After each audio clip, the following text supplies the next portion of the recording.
Nova tema, zašto mrzim EU, jer sam normalan. Znate da EU baš briga da su Hrvati, Bosanci i Srbi ubili pol Jugoslavije prije 30 godina.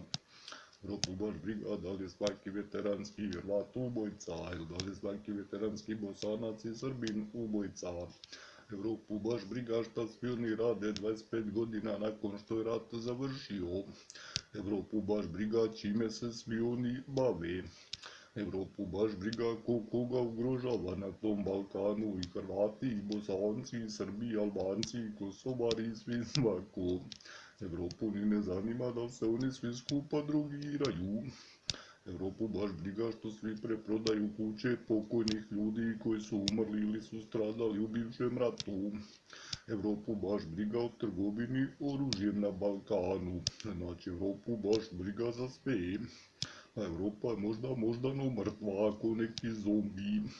Europu možda vode zombiji koji su moždano mrtvi već odavno, ili koji uopće ne pokazuju znakove moždanih aktivnosti.